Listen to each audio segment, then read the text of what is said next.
Tú en Derecho es un programa con objetivo social que investiga los casos y los pone a discusión delante de profesionales especialistas. En ningún momento el Canal TRO se compromete a prestar el servicio profesional de tipo legal que el caso requiera.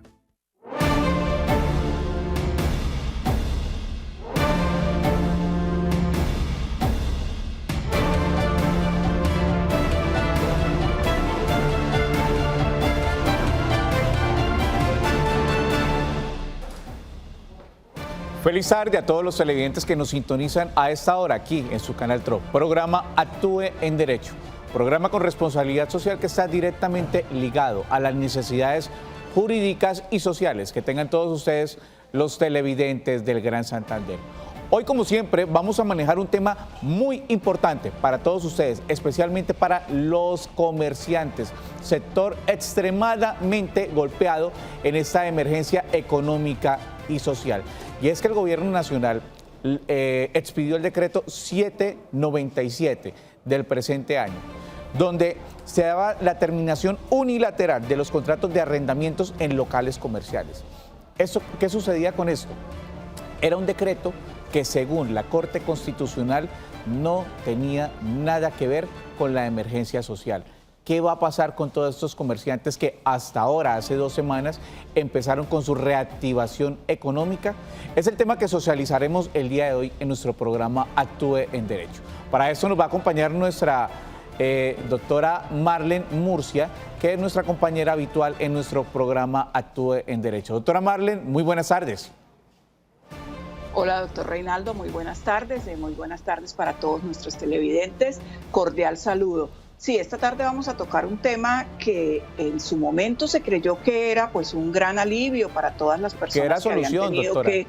Que era solución. Pues realmente el tema de solución no lo fue tanto, doctor. Recuerde que tenían que cumplir con muchos requisitos para poder entregar, tenían que estar al día con los cánones de arrendamiento, tenían que estar al día con los servicios públicos y fuera de eso, pues pagar 1/3 de la cláusula penal que tuvieran pactada. Entonces, la verdad, no, desde un principio, pues no tuvo mucha acogida, pero sí hubo algunas personas que tuvieron la posibilidad de acogerse a este decreto. ¿Qué dijo la Corte? Como usted decía, pues que no era necesario porque el Código Civil y el Código de Comercio cuentan con herramientas para solucionar este tipo de conflictos. Pero además la Corte dice pues que se está atentando contra la autonomía de la voluntad. Recordemos que la propiedad privada es uno de los principios constitucionales de nuestro Estado social de derecho. Entonces, la verdad, el decreto pues no llegó a operar durante mucho tiempo, ya tenía vigencia hasta el 31 de agosto y la Corte lo tumbó.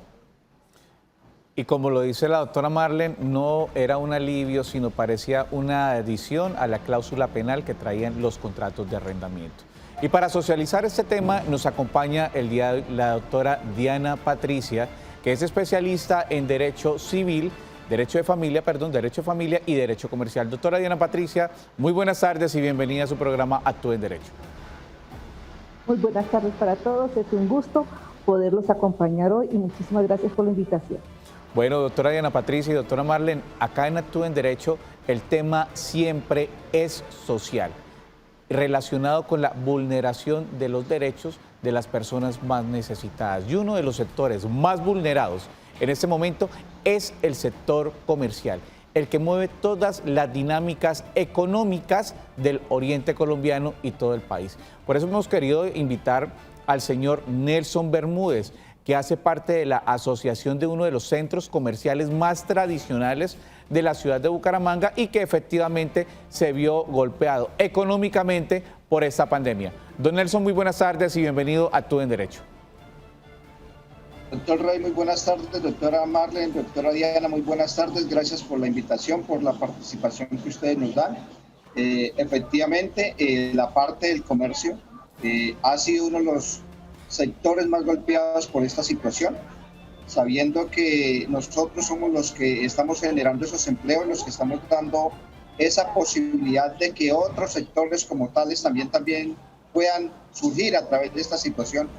Pero hoy nos atañe una gran preocupación, y es que ante la caída de este decreto que nos otorgaba facilidades para la terminación unilateral de estos contratos de arrendamiento, pues ¿qué nos queda a nosotros los comerciantes a partir de ahora, a partir de esta situación que de una u otra forma nos va a seguir continuando afectando a nosotros, nuestro comercio, nuestro poder salir adelante?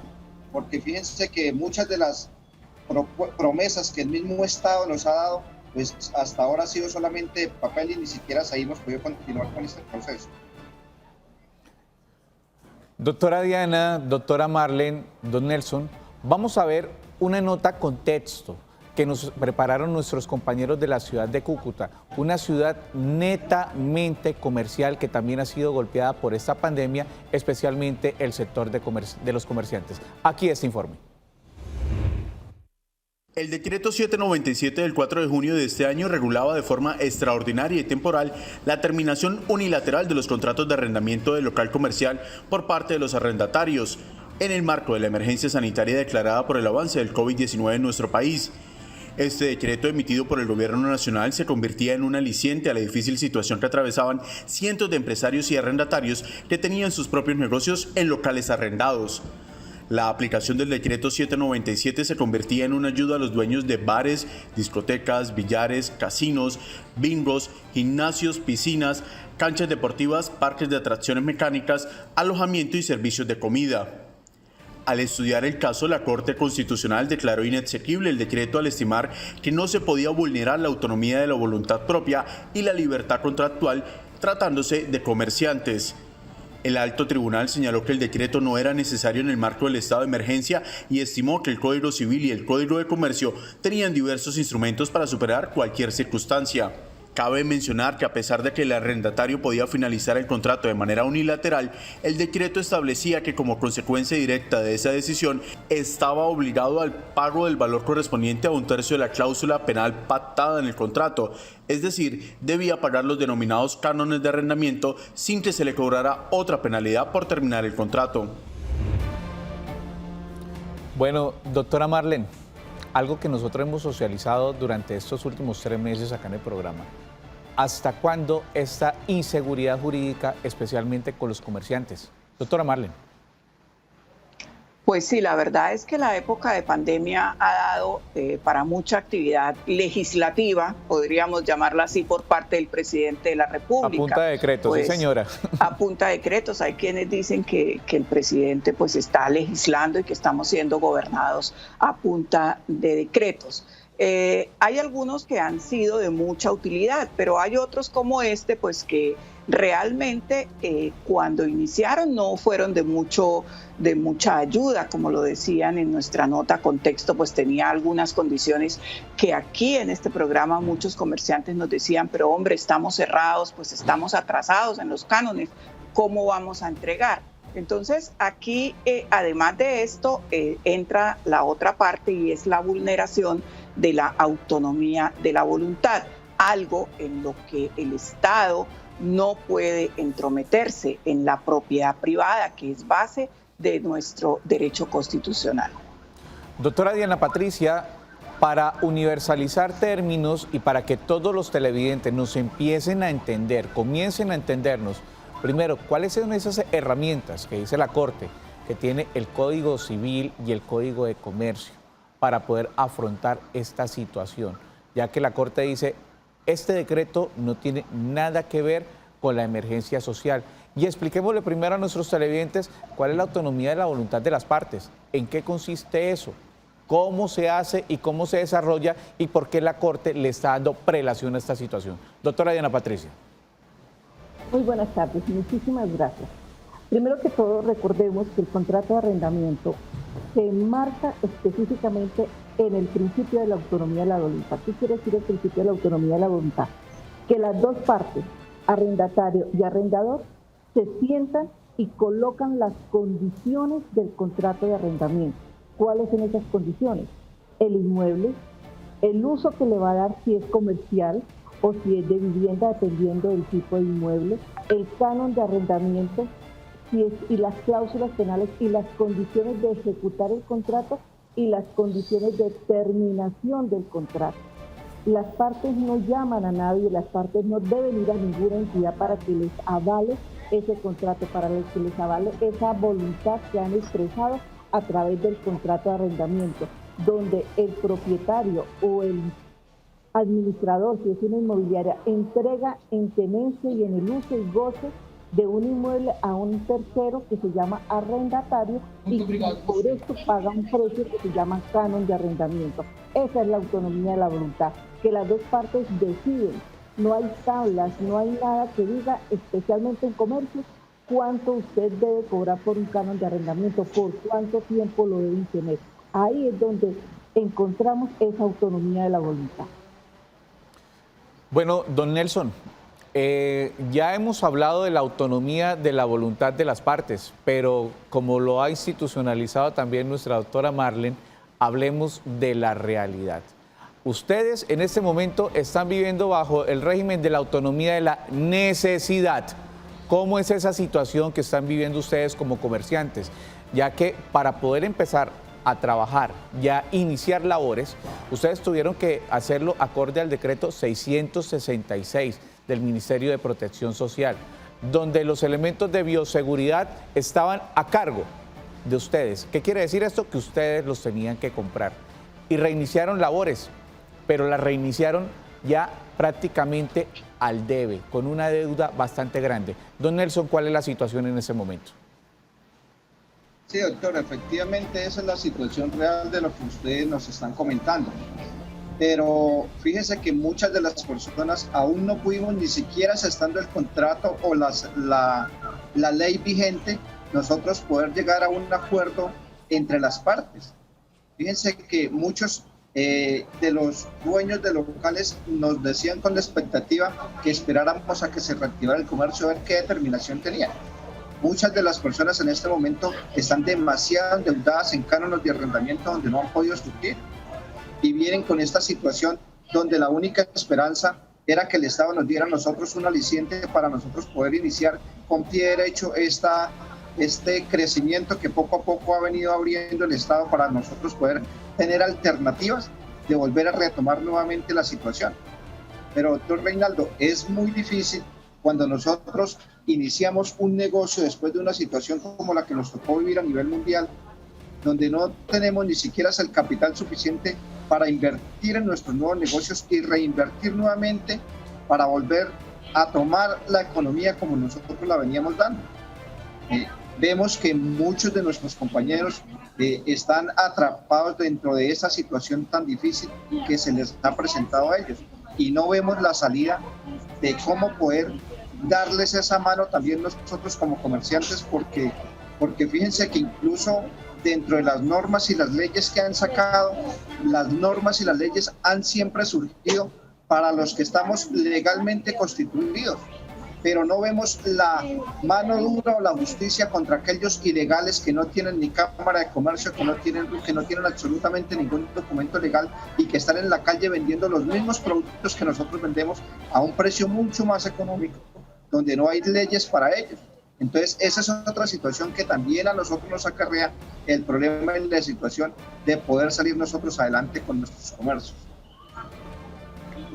Doctora Diana, volviendo al tema de lo que está regulado en el Código de Comercio y en el Código Civil, hay para muchas actividades o muchos temas del derecho en el cual se puede acoger la figura de la fuerza mayor o el caso fortuito. En estos temas de arrendamiento de locales comerciales, ¿existe esta posibilidad? ¿Los comerciantes se pueden acoger a la fuerza mayor o al caso fortuito? ¿O existe otro tipo de figuras que puedan servirle a una persona que inevitablemente se ve abocada a entregar su local comercial? Gracias, doctora. En este momento existen figuras independientes de alegar el caso fortuito de la fuerza mayor, que es la conciliación y que es, entre otras, la transacción, entre otras figuras. No quiere decir que en un momento dado el caso fortuito o la fuerza mayor no pueda ser alegada por el arrendatario en un momento dado dentro de una acción judicial. esa fuerza mayor y ese caso fortuito debemos entenderlo que está implícitamente contenido en todos los contratos, independientes si ellos están escritos o no está escrito dicha cláusula. Es algo inherente a los contratos.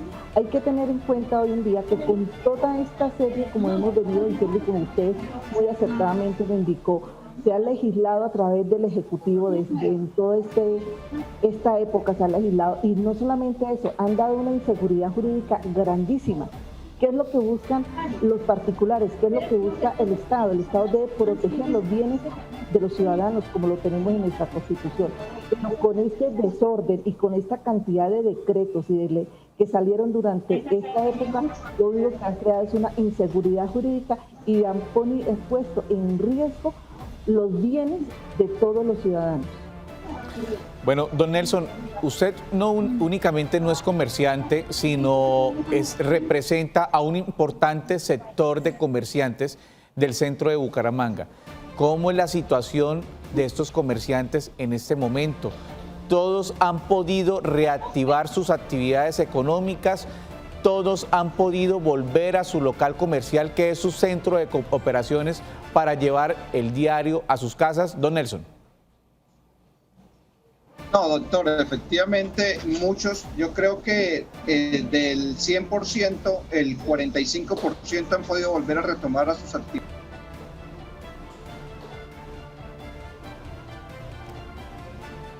Pero el restante, el otro 55%, han venido trabajando. Don Nelson, disculpe, si quiere retomemos nuevamente la pregunta, ya que tuvimos una dificultad con la comunicación. Usted nos estaba diciendo que del 100% de los comerciantes que usted conoce y usted representa, solo un 40% ha podido retornar a tratar de darle normalidad a sus labores comerciales.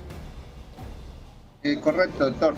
Sí, debido al déficit económico que ha habido dentro del mismo comercio. Nosotros no hemos podido reactivar al 100% nuestras actividades, incluso nos tocó despedir personal y tratar de reinventarnos ciertas circunstancias para poder tratar de ayudar a aquellas personas que de una u otra forma llevaban años trabajando con nosotros, pero que hoy en día, en vista de toda esta situación, no les hemos podido dar el apoyo económico que se quiere. Nos ha tocado reinventarnos algo otro tipo de actividades para que ellos también puedan sostenerse de una manera permanente. Y esto ha hecho que pues esas personas no vayan a las calles, que es como la labor fuerte que nosotros estamos haciendo dentro de nuestro comercio, de poder mantenerlos a ellos, aunque sea con un sueldo muy mínimo, donde ellos pueden medio sobrevivir con eso, porque realmente lo que hablábamos, el Estado a nosotros no nos ha dado absolutamente ningún aliciento, ni en la parte económica, ni en las normatividades que están sacando. Entonces eso ha sido el tema de nuestro diario vivir, y vemos con preocupación el poder nosotros continuar de esta manera, porque fíjense que hay muchas de las situaciones que a nosotros, y especialmente en el centro de nuestra ciudad, donde nos hemos visto afectados grandemente, no solamente con la reapertura de los negocios, sino con las situaciones a que diario se nos presentan, porque desafortunadamente cuando no son marchas, cuando no son manifestaciones, cuando no son los trancones por la ciclorruta, por tantas cosas que se han presentado, a nosotros el centro de la ciudad nos lo están destruyendo, y ya definitivamente eso hace que el comercio en el centro esté desapareciendo. Doctora Diana Patricia, si ya este decreto no tiene vida jurídica y los sectores comerciales de los cuales nos hablaba nuestro compañero Isaac de la ciudad de Cúcuta ya no se benefician por este decreto, ¿cuál es la ruta, doctora Diana? ¿Qué le podemos decir a estos comerciantes como don Nelson, que tienen esta situación tan apremiante y grave? No tienen los mismos ingresos y sí se les están haciendo las mismas exigencias para cumplir sus obligaciones comerciales. Doctora Diana. Gracias. En relación con el contrato de arrendamiento que ellos tengan con sus locales comerciales, en la formalización de su actividad, como lo ha expresado don Nelson, ellos deben acudir a la figura de la conciliación, ya sea en un centro de conciliación de las universidades o en la Procuraduría o en la Cámara de Comercio. Cuando usted va a ese centro de conciliación, sobre todo desde la Procuraduría, que no tiene costo y puede acceder a un conciliador, se sientan las partes y ponen en la mesa sus pretensiones y el conciliador les ayuda a llegar a un acuerdo que mantenga el equilibrio económico entre las partes, que es lo que en un momento dado este decreto no hizo. Y muchas de las actuaciones de hoy en día del gobierno con sus decretos no lo hace. Entonces, cuando el comerciante, en su condición de comerciante, va a la Cámara de Comercio o va a un centro de conciliación, puede buscar esa conciliación para recibir el submueble. La figura más extrema es ya irse a una reorganización como empresario, donde puede llevar los cánones de arrendamiento que está deudando, los puede llevar y pueden ser parte de esos pasivos y pueden llegar a un arreglo con los diferentes acreedores. Figuras hay muchas, hay varias figuras, pero la más aconsejable es empiece por esa conciliación, solicite la conciliación y siéntese con su arrendador y su arrendatario, siéntese los dos y lleguen a un acuerdo donde se mantenga ese equilibrio económico.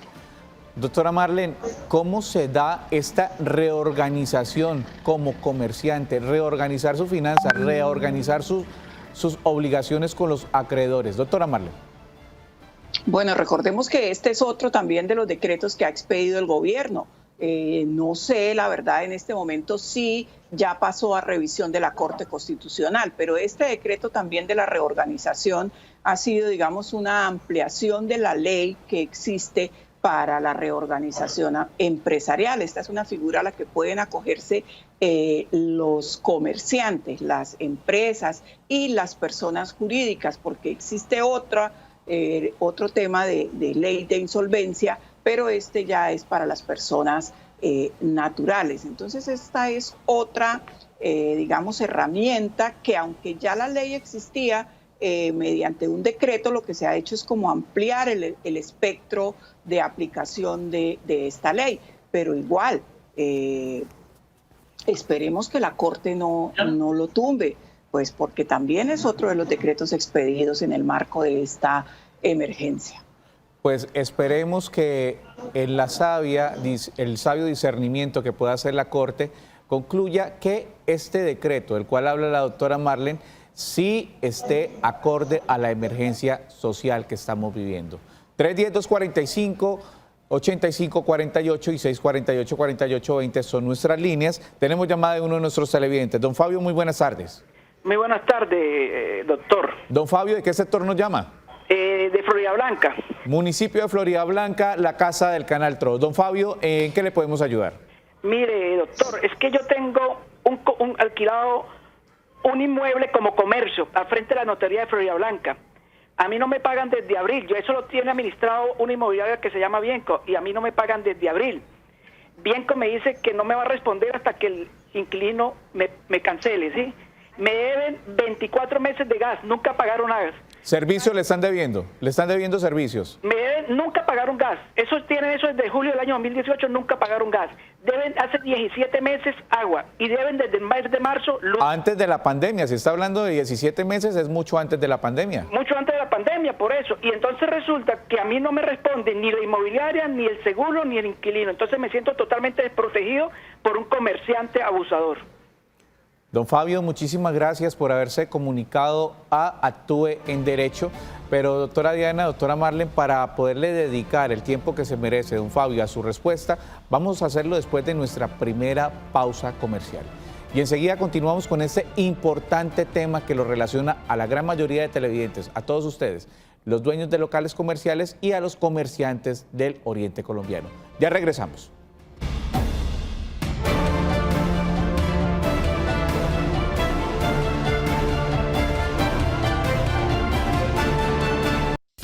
Estás viendo Canal TRO.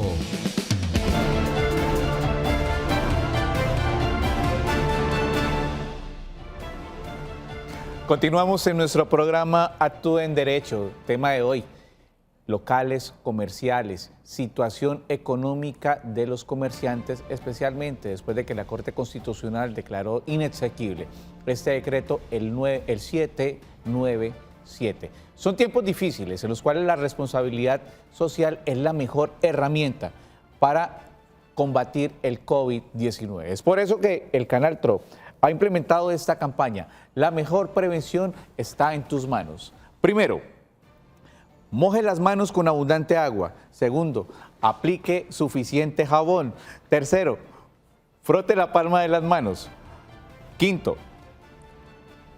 Cuarto, frote las palmas entrelazando los dedos. Quinto, frote el dorso de los dedos con la palma de las manos. Sexto, frote la base de los pulgares. Séptimo, lave bien las uñas.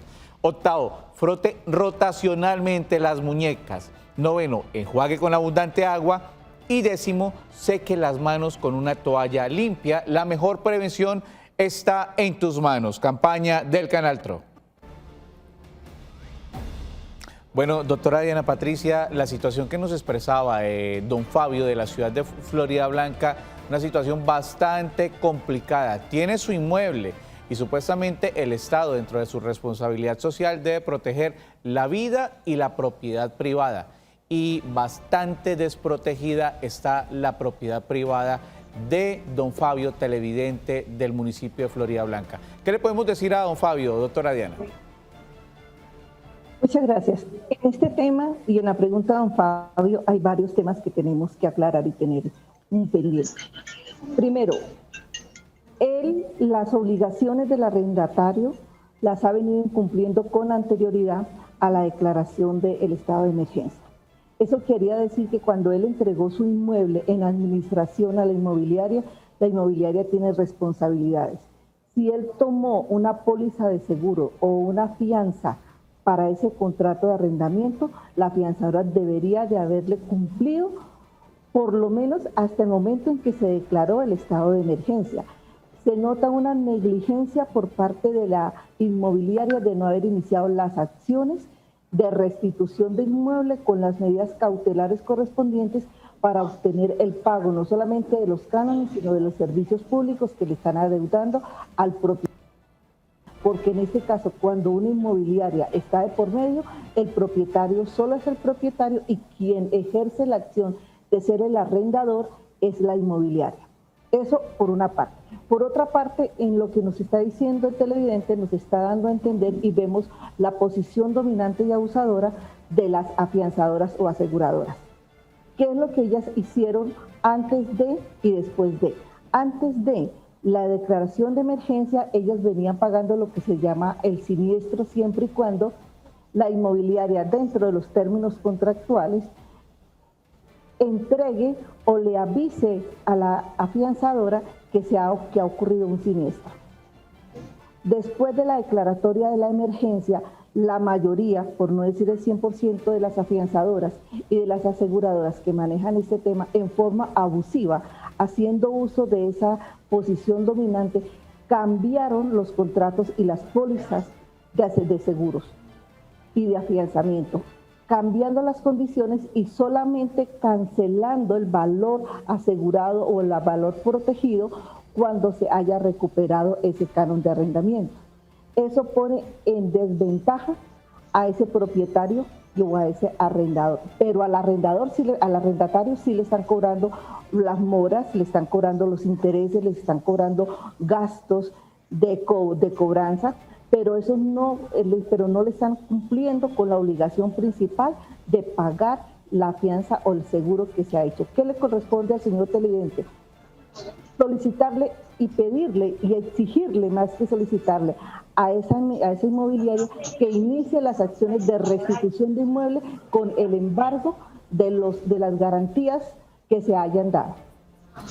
Bueno, don Nelson, ya que hemos hablado de los dueños de los inmuebles, los dueños de los locales comerciales y de las inmobiliarias, ¿cómo ha sido esa relación con las inmobiliarias y los dueños de estos locales? ¿Si han sido facilitadoras de esta situación o cómo se han comportado ellas con ustedes? Don Nelson.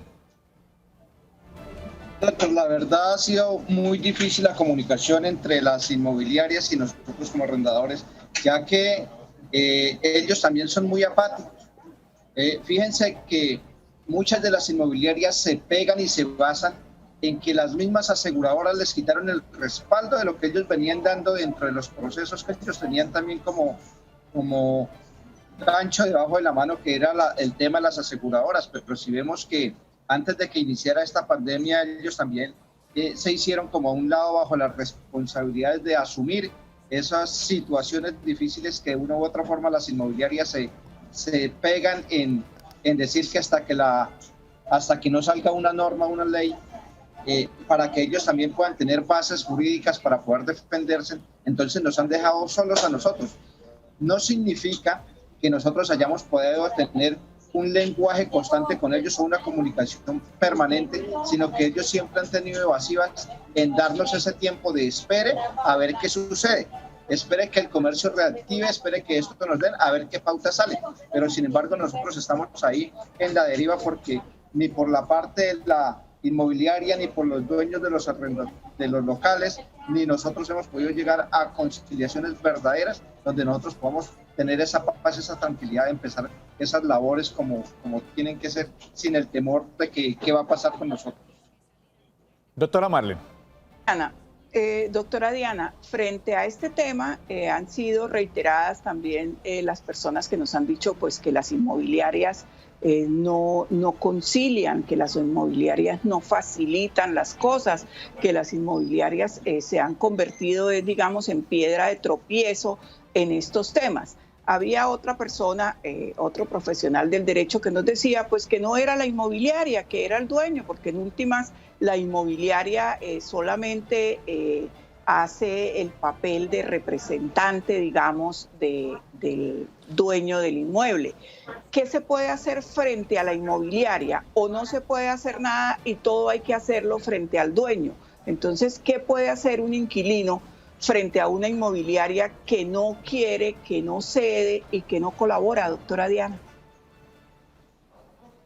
Doctora, en esos casos cuando la inmobiliaria, como usted nos dice, no cede, no colabora y se convierte en un tropiezo, en una piedra en el zapato en la relación, en alguna ocasión estuvimos conversando que hoy en día no podemos hablar que una relación contractual sean solamente dos partes. Encontramos en la relación hoy en día de los contratos del arrendamiento el arrendador, que puede ser el propietario o una inmobiliaria.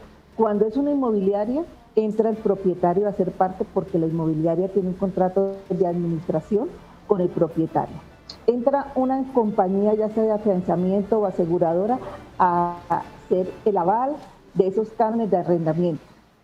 Y entra el arrendador, que es la última persona en el eslabón y es el más vulnerable de la relación contractual. ¿Qué sucede cuando esa inmobiliaria se opone o no permite ese flujo? Cuando nosotros hablamos que se incluyen dentro de la relación contractual más de dos partes o dos personas, o las partes están constituidas por más de una persona, decimos que a la mesa hay que llamar también al propietario. Dentro de la conciliación también debe ir el propietario. Si ya la inmobiliaria en ningún momento permite o no quiere terminar ese contrato de arrendamiento, el propietario puede acudir a la jurisdicción ordinaria a solicitar la terminación del contrato de arrendamiento y la entrega del inmueble. Él puede aducir muchas circunstancias, porque la ley también ha dado obligaciones y circunstancias por las cuales también puede terminar el contrato de arrendamiento. Y una circunstancia que él puede solicitar la terminación del contrato de arrendamiento es porque su actividad comercial no la puede ejercer. Él no puede en este momento ejercer esa actividad comercial, no porque él no quiera, sino porque situaciones externas se lo están obligando, y es donde se está configurando la fuerza mayor y el caso fortuito, que deben ser en un momento dado demostrado ante los jueces, y el juez es el que decide si hubo la fuerza mayor, si hubo el caso fortuito que obliga a la terminación del contrato de arrendamiento. Yo no puedo estar en una relación contractual eternamente.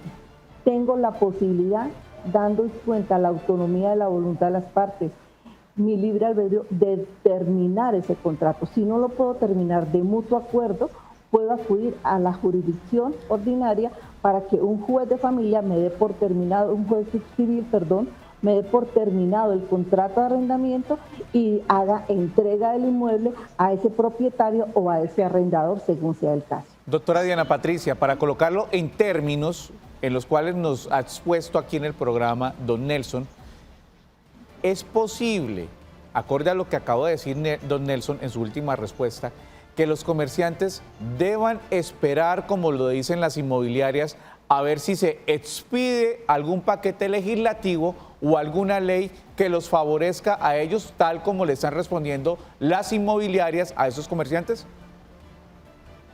En ningún momento. Ellos no pueden hacer eso ni pueden sentarse a esperar, porque tengamos en cuenta y miremos que en este tiempo de 6 meses, 5 meses, el Ejecutivo sacó y expidió aproximadamente unos 450, 500 decretos donde legisló. ¿Y qué hizo? Vulneró esa confianza que se tenía, porque hoy en día muchos de ellos ya han ido y empiezan y pasan por la Corte Constitucional y son declarados inefectivos. Entonces se pierde esa confianza. Las personas no pueden esperar a algo futuro, algo fortuito, algo que no sabemos qué va a pasar. Si los decretos que se sacaron con base en una declaratoria de emergencia han sido declarados inexequibles, ¿qué podemos esperar? Es cierto que la economía tuvo un freno, es cierto que las condiciones cambiaron, pero también es cierto que no se puede condenar a los comerciantes a esperar a ver qué va a pasar. No es que en ese lapso de tiempo de qué va a pasar, sus obligaciones siguen debiendo cánones de arrendamiento, siguen teniendo obligaciones con las administraciones de los centros comerciales, siguen teniendo obligaciones tributarias, siguen teniendo obligaciones con sus proveedores, siguen teniendo obligaciones con sus trabajadores. No pueden esperar, deben tomar medidas para dar por terminado esas relaciones contractuales cuando las mismas traen un desequilibrio económico y una vulneración de los derechos de las personas. Obligaciones, doctora Diana Patricia y doctora Marlene, son las que han traído esta pandemia a los comerciantes del oriente colombiano. Tenemos llamada de uno de nuestros televidentes. Muy buenas tardes. Sí, buenas tardes. Don Daniel, muy buenas tardes. ¿De qué sector de la ciudad nos llama? Del barrio La Universidad. Barrio La Universidad, Comuna 3, uno de los sectores más tradicionales de nuestra ciudad. Don Daniel, ¿cuál es su pregunta? Mi pregunta es la siguiente. Yo alquilé una casa que tenía para estudiantes. ¿Cupos universitarios? Sí, señor. Como saben, pues los estudiantes se fueron. Cuando comenzó la pandemia, yo le mando la carta a la inmobiliaria. ¿Puedo decir cuál es la inmobiliaria? Perdón. Podemos manejarlo que es una inmobiliaria, no hay ningún problema. Le coloqué a la inmobiliaria la carta para ver si me recibía el inmueble por el tema de la pandemia. Siempre me dieron respuesta de que no era posible porque el propietario decía que no, que tenía que cumplir el contrato. Don Daniel, una pregunta. Cuando ustedes celebraron este contrato con la inmobiliaria, ¿usted en el contrato estipuló que iba a tener una actividad comercial o iba a ser para convocación de vivienda? No, era para vivienda, pero el propietario, el dueño de la casa, sí sabía que tenía estudiantiles y yo dependía de eso. Su actividad comercial dependía de eso. ¿Cuál es su pregunta, don Daniel? Mi pregunta es la siguiente. Yo llegué a un convenio con la inmobiliaria de entregarle antes de que se terminara el contrato y ellos me cobraban solamente un mes de arriendo, ¿sí? Que era una sanción que colocó el gobierno, que en vez de 3 meses de arriendo pagáramos un... ¿Acorde al decreto? Sí, señor. Y resulta que yo fui a pagar y entregué la casa, pero me doy cuenta, el día que fui a pagar, que la inmobiliaria me cobró a mí el mes de arriendo, pero yo había pasado una cosa que no me cobraban sanción y el propietario dijo que no me cobraba sanción. Es decir, el propietario autorizó a la inmobiliaria que no se me cobrara sanción. La inmobiliaria me cobró la sanción. Después de que me la cobra, la inmobiliaria me dice a mí que no me está cobrando la sanción, sino me está cobrando la administración del año siguiente, porque yo no había pasado la carta de retiro de contrato formalmente. Yo tengo la carta de contrato formal que la envié al correo de ellos y ellos me respondieron por el mismo correo todo el procedimiento para la entrega del inmueble. Pero el gerente de esta inmobiliaria, después de yo discutir con él de que por qué me estaba cobrando la sanción, si el propietario había dicho que no tenía que pagar sanción porque él quería ayudarme porque él sabía el caso, entonces ya después la inmobiliaria me dice que yo tenía que pagar la sanción por la administración del año siguiente, por no haberse retirado, por no haber manifestado que no quería continuar con el contrato. Yo manifesté vía correo en el tiempo necesario, pero ahora la inmobiliaria me dice que no, porque yo no lo hice a través de un correo certificado. De un correo certificado. Mi pregunta es, yo tengo el email donde yo le envío a ellos la entrega del mobiliario, el email donde ellos me responden y me dicen que sí, que no había problema en recibirme, pero ahora el gerente me dice que me cobra el año completo del siguiente año de administración porque yo no lo hice a través de un correo certificado en tiempo de pandemia. Entonces, ¿cómo sería, señor? Don Daniel, muchísimas gracias por haberse comunicado a Actúe en Derecho, y precisamente para poderle dedicar el tiempo que se le merece a su respuesta, lo haremos después de nuestra última pausa comercial. Y enseguida continuamos con este importante tema para todos ustedes, dueños de locales comerciales y comerciantes de la ciudad. Ya regresamos.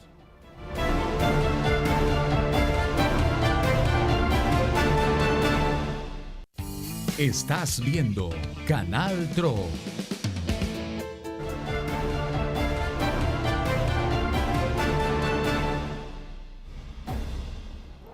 Continuamos en nuestro programa Actúe en Derecho. Bueno, doctora Diana Patricia, bastante compleja la situación de nuestro televidente de la Comuna 3 del barrio La Universidad. ¿Qué le podemos decir concretamente a don Daniel? Es el más grande de todos los abusos que cometen las inmobiliarias. Y se está cometiendo un grave abuso con él, y la inmobiliaria no se da cuenta que en este momento está a bordes, por no decirles, en un tipo penal llamado enriquecimiento sin causa. ¿Por qué? Porque si el propietario del inmueble le dice a la inmobiliaria, señor inmobiliaria, consigue con el señor, recíbale el inmueble y no le cobre esa cláusula, él se inventa una forma diferente para cobrarla. Eso es un abuso, merece sanciones.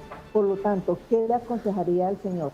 Puede colocar una queja en la Secretaría de Gobierno, quien en Santander, si me corrigen, que es la persona encargada de la vigilancia de las inmobiliarias, y exigirle la devolución de ese dinero, ya que en forma abusiva se lo está quitando. La inmobiliaria se está enriqueciendo con ese dinero que no tiene una causa o una justificación. Más aún cuando el propietario le está diciendo, señora inmobiliaria, no le cobre al señor ninguna cláusula, acepto y recibo el inmueble.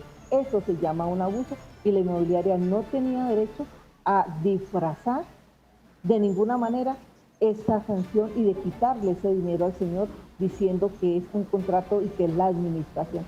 Si ella quería terminar la administración, a quien debía cobrarle sería al propietario del inmueble para que le pagara, pero si tenemos en cuenta el decreto, no tenía por qué hacerlo. Era una forma anticipada, y todos los ciudadanos lo hicieron teniendo en cuenta la confianza legítima que le daba a un ciudadano, y le da a un ciudadano un decreto expedido legalmente por el Gobierno Nacional.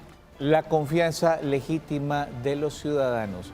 310-245-8548. Tenemos un mensaje de uno de nuestros televidentes. Doctora Marlene. ¿Qué ocurre con las personas que se vieron beneficiadas por el decreto 797 de 2020 y suscribieron un acuerdo? ¿Qué ocurre, doctora Diana, con que la Corte lo haya declarado inexequible? Ahí tenemos dos situaciones. Pensar que la persona pueda volver al inmueble, se le pueda cobrar, no, porque ya el contrato terminó. ¿Por qué? Porque las personas tuvieron en cuenta la buena fe cuando actuaron y tuvieron en cuenta la confianza legítima que les da que quien expidió esa norma haya sido el Gobierno Nacional. El común de la gente no conoce ni puede decir si está legal, si no fue legal, si es exequible, si no es exequible, las normas que expidió el Gobierno Nacional. Si ese acuerdo lo hicieron en forma escrita, se debe mantener, porque ahí podemos hablar de que la autonomía, la voluntad de las partes va implícita en ese acuerdo, y la libertad contractual de las personas, aunque pueden decir que no ha sido una verdadera libertad contractual, ya que ellos actuaron teniendo en cuenta esos decretos y la confianza legítima. En conclusión, si el acuerdo se sostuvo y se hizo por escrito, el acuerdo se puede sostener y se va a sostener. Pero si ese acuerdo fue verbal, es muy difícil obligar el cumplimiento de ese acuerdo. tenemos pregunta de uno de nuestros televidentes de la ciudad de Bucaramanga. Buenas tardes, mi nombre es Natalie Lemus y mi pregunta es, si en este momento la situación se complica, ¿qué apoyo tengo yo del gobierno si las ventas no me dan? No.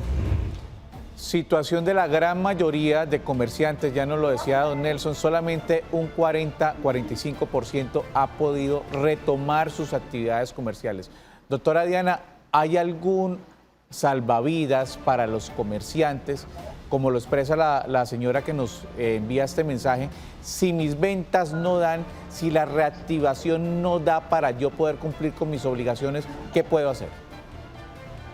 Puedo llamar o buscar una conciliación con mi arrendador para poder dar por terminado el contrato de arrendamiento. Si no se da, debería acudir a la jurisdicción ordinaria, es decir, a los jueces municipales, para que ellos me den por terminado el contrato de arrendamiento y poder entregar mi local y que mi obligación y la de mis codeudores o mis coarrendatarios, según sea como lo hubieran estipulado en el contrato, cese. Mientras que ese contrato no se termina, la obligación de las partes continúa. Pensar que el gobierno nacional vaya a hacer algo diferente, no. Pues va a ser muy difícil. Con lo que pasó ahorita con la Corte, cuando la gente ha perdido la confianza legítima de todos los decretos que se han expedido. Pues va a ser muy difícil, doctora Marlene, que el gobierno haga algo distinto. Nos lo manifestó don Nelson en el comienzo del programa. Ya ni siquiera podemos contratar a los empleados en una jornada completa, una jornada de 8 horas y semanalmente se iría a 48 horas, que sería lo normal. Y el gobierno nacional no da muestras de querer normalizar esta situación. Al contrario, ya hemos venido socializando que hay un paquete legislativo donde viene una ley que ya pasó por el Congreso, por la Cámara de Representantes, y es la ley del trabajo remoto. 310-245-8548, tenemos mensaje de uno de nuestros televidentes. Doctora Marlene. ¿Qué ocurre con los acuerdos verbales hechos en aplicación del decreto 797 de 2020? Es lo que nos decía doctora Diana, los acuerdos verbales iban a tener, digamos, problemas para hacerlos exigibles.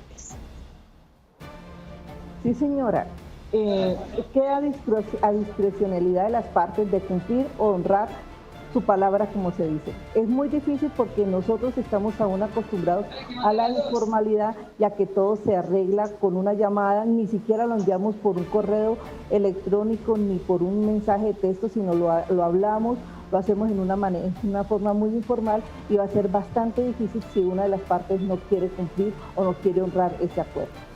Doctora Diana, me llamaba mucho la atención en la pregunta del televidente anterior, aunque no se refirió su merced a ese tema, que le exijan que para entregar el inmueble es que tenía que hacerlo a través de una carta, de un correo certificado, y que entonces el email no era válido.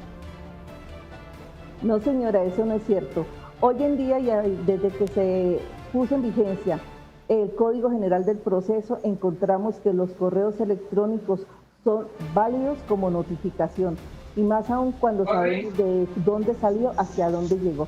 Entonces, no se puede exigir, y es absurdo que pretende exigir cuando estábamos en un aislamiento obligatorio a que el señor saliera a enviar una correspondencia. No, verdad, no. Con el solo hecho de que él lo hubiese enviado por un correo electrónico, por un mensaje de texto, por un mensaje de WhatsApp, tiene plena validez probatoria. Bueno, don Nelson, usted nos ha dicho que más o menos un 40-45% de los comerciantes, especialmente del sector que usted maneja, que es en uno de los sectores más importantes comercialmente hablando de la ciudad, ¿cuántas personas han podido tener esa mediana normalidad para poder asumir esas obligaciones comerciales que ellos tienen en este momento? Don Nelson. Doctor, realmente es un porcentaje personal muy mínimo, teniendo en cuenta, doctor, que sí es cierto que se han abierto los sectores económicos, pero debemos tener en cuenta que nosotros como centros comerciales tenemos muchas restricciones, más que cualquier otro tipo de comerciantes, porque igual los protocolos de bioseguridad, el aflujo de gente, de personal que debe ingresar a nuestros establecimientos comerciales son muy mínimos. Entonces, todas esas cosas a nosotros como ley sí nos las están haciendo cumplir. Entonces, fíjense que estamos viendo que el aflujo de, así nosotros queramos montarle toda la actitud necesaria para que nuestros comercios lleguen a tener como ese afluente o ese aflujo que se venía dando. Realmente con esas condiciones es muy imposible nosotros trabajar. Así es muy difícil cuando nosotros debemos... Bueno, queremos agradecerle a don Nelson, a la doctora Diana Patricia, por habernos acompañado hoy en nuestro programa Actúe en Derecho. Doctora Marlene, muchísimas gracias también por habernos acompañado. Este tema es muy sensible, toca directamente el bolsillo de todos los comerciantes, que son los que mueven todas las dinámicas económicas del oriente colombiano. Y ustedes continúen con toda nuestra programación del Canal TRO. A continuación, su programa Tacones en la Mano. Hasta pronto.